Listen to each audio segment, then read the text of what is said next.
أشرقت نفسي بنور من فؤادي حينما رددت يا بسم اللہ الرحمن الرحیم۔ السلام علیکم سامعین، آپ کو اسلامک علاج چینل میں خوش آمدید۔ آج ہم آپ کے لیے ایک نئی ویڈیو کے ساتھ حاضر ہوئے ہیں جس میں ہم آپ کو بتائیں گے کہ جادو کیا ہوتا ہے، یہ ہمارے نبی پاک صلی اللہ علیہ وآلہ وسلم پر کس نے اور کیوں کروایا۔ ویڈیو کی جانب بڑھنے سے پہلے میری تمام سامعین سے گزارش ہے کہ جنہوں نے اب تک ہمارا چینل سبسکرائب نہیں کیا وہ اسے ضرور کریں تاکہ ہماری آنے والی تمام ویڈیوز آپ کو بر وقت مل جایا کریں۔ سامعین، ابتدا میں زندگی، موت اور کائنات کی ہر شے کے اسرار و رموز کو جاننے اور سمجھنے کے علم کو جادو کا نام دیا گیا ہے، لیکن بعد میں اس فطرت کے راز و نیاز کو جانتے ہوئے اس کے مد مقابل اور اس کے بین ایسے طریقے ایجاد کیے گئے جس سے جادو کی ماہیت ہی بدل دی گئی۔ اس لیے جادو کی تعریف کچھ یوں ٹھہرائی گئی: ایک ایسا فن جس میں ہر وہ کام اپنی حسب و منشا پایا تکمیل تک پہنچایا جا سکے، خواہ اس کے ذرائع جائز ہوں یا ناجائز، خواہ منشائے خدا بندی کے تابع ہوں یا اس کے باعث۔ علماء شریعت نے جادو کی جو تعریف بیان کی ہیں وہ درجہ ذیل ہیں۔ ابن منظور رحمۃ اللہ علیہ فرماتے ہیں، جادوگر باطل کو حق بنا کر پیش کر دیتا ہے اور کسی چیز کو اس کی حقیقت سے پھیر دیتا ہے، اور یہی کام جادو کہلاتا ہے۔ حضرت عائشہ رضی اللہ تعالی عنہا فرماتی ہیں، ایک ایسا علم جو تندرستی کو بیماری میں بدل دے جادو کہلاتا ہے۔ امام فخر الدین رازی رحمۃ اللہ علیہ فرماتے ہیں، جادو اس کام کے ساتھ مخصوص ہے جس کا سبب مخفی ہو اور اسے اصل کی حقیقت سے ہٹ کر پیش کیا جائے اور دھوکہ دہی اس میں نمایاں ہو۔ جادو کے بارے میں فرمان رسول اللہ صلی اللہ علیہ وآلہ وسلم ہے، جس نے ستاروں کا علم سیکھا گویا اس نے جادو کا ایک حصہ سیکھ لیا، پھر وہ ستاروں کے علم میں جتنا آگے بڑھتا جائے گا اتنا ہی جادو کے علم میں اضافہ ہوگا۔ حضرت عباس رضی اللہ تعالیٰ عنہ فرماتے ہیں، وہ شخص ہم میں سے نہیں جس نے خود فال نکالی یا اس کے لیے فال نکالنے کا کام کیا، اور جس نے غیب کے علم جاننے کا دعویٰ کیا، اور جس نے جادو کیا یا کسی کے لیے جادو کروایا، اور جو شخص نجومی کے پاس گیا یا جو کچھ وہ کہتا ہے اس نے اس کی تصدیق کی تو اس نے اللہ کے نبی صلی اللہ علیہ وآلہ وسلم کی شریعت سے کفر کیا۔ انس ابن مسعود رضی اللہ تعالیٰ عنہ فرماتے ہیں، جو شخص علم غیب کا دعویٰ کرنے والے کے پاس یا جادوگر کے پاس یا نجومی کے پاس آیا اور اس سے کچھ پوچھا، پھر اس نے جو کچھ کہا اس نے اس کی تصدیق کر دی تو اس نے اللہ کے رسول صلی اللہ علیہ وآلہ وسلم پر اتارے گئے دین سے کفر کیا اور اس کے لیے جنت میں داخلہ نہ ہوگا۔ جادو فی الحقیقت دنیا میں موجود ہے۔ اس کے متعلق قرآن پاک میں ارشاد ربانی کچھ یوں ہے، ترجمہ: وہ لوگوں کو جادو سکھاتے تھے۔ ایک اور جگہ ارشاد ربانی ہے جس کا ترجمہ کچھ یوں ہے، وہ جادوگر کسی کو جادو کے ذریعے نقصان نہیں پہنچا سکتے سوائے اس کے کہ اللہ کا حکم ہو۔ یہاں یہ کہاوت مشہور ہے کہ جب خدا کے رسول صلی اللہ علیہ وآلہ وسلم معاذ اللہ جادو سے نہیں بچ سکے ہم کس شمار میں ہیں۔ اس طرح دلی طور پر جادو کو اپنے اوپر محیط کر لیا جاتا ہے اور بلا وجہ ہر بات کو جادو سے تعبیر کیا جاتا ہے، لیکن کوئی بھی اس بات کا ادراک نہیں کر پاتا کہ اس معاملہ میں حقیقت احوال کیا ہے۔ حضور صلی اللہ علیہ وآلہ وسلم کی آمد اور معجزات نے جادوگروں کی جادوگری کو مات کرنا شروع کر دیا تھا۔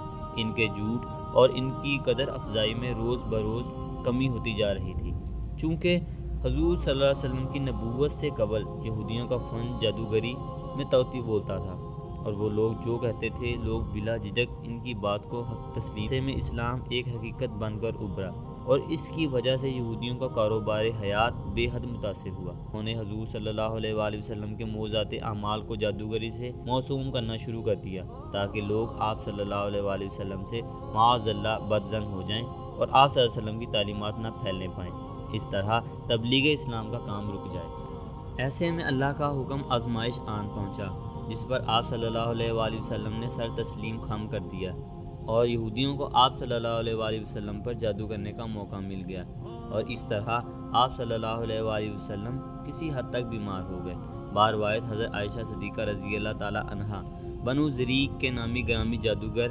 لبید ابن عاصم نے آپ صلی اللہ علیہ وآلہ وسلم پر جادو کر دیا۔ آپ صلی اللہ علیہ وسلم کو یوں محسوس ہوتا کہ آپ صلی اللہ علیہ وآلہ وسلم کچھ کر رہے ہیں، حالانکہ ایسی کوئی بات نہ ہوتی۔ ایک دن آپ صلی اللہ علیہ وآلہ وسلم نے اپنے رب سے کئی مرتبہ دعا مانگی، پھر حضرت عائشہ رضی اللہ تعالی عنہا سے فرمایا، اے عائشہ، کیا تم جانتی ہو کہ میں نے اللہ سے جس معاملے میں دعا مانگی ہے اس نے میری دعا کو قبول کر لیا۔ میرے پاس 2 آدمی یعنی فرشتے آئے ہیں، ایک میرے سرہانے بیٹھا اور دوسرا میری پاؤں کی جانب، اور انہوں نے آپس میں گفتگو کرتے ہوئے یہ کہا کہ ان پر جادو کیا گیا ہے۔ پاؤں والے کے اسرار پر سرہانے والے نے کہا کہ ان پر لبید بن عاصم نے جادو کیا ہے تاکہ تبلیغ اسلام کا کام رک جائے۔ اس نے پھر استفسار کیا کہ کس چیز میں؟ دوسرے نے کہا کنگھی کے بالوں اور کھجور کے کھوکھلے شگوفے میں۔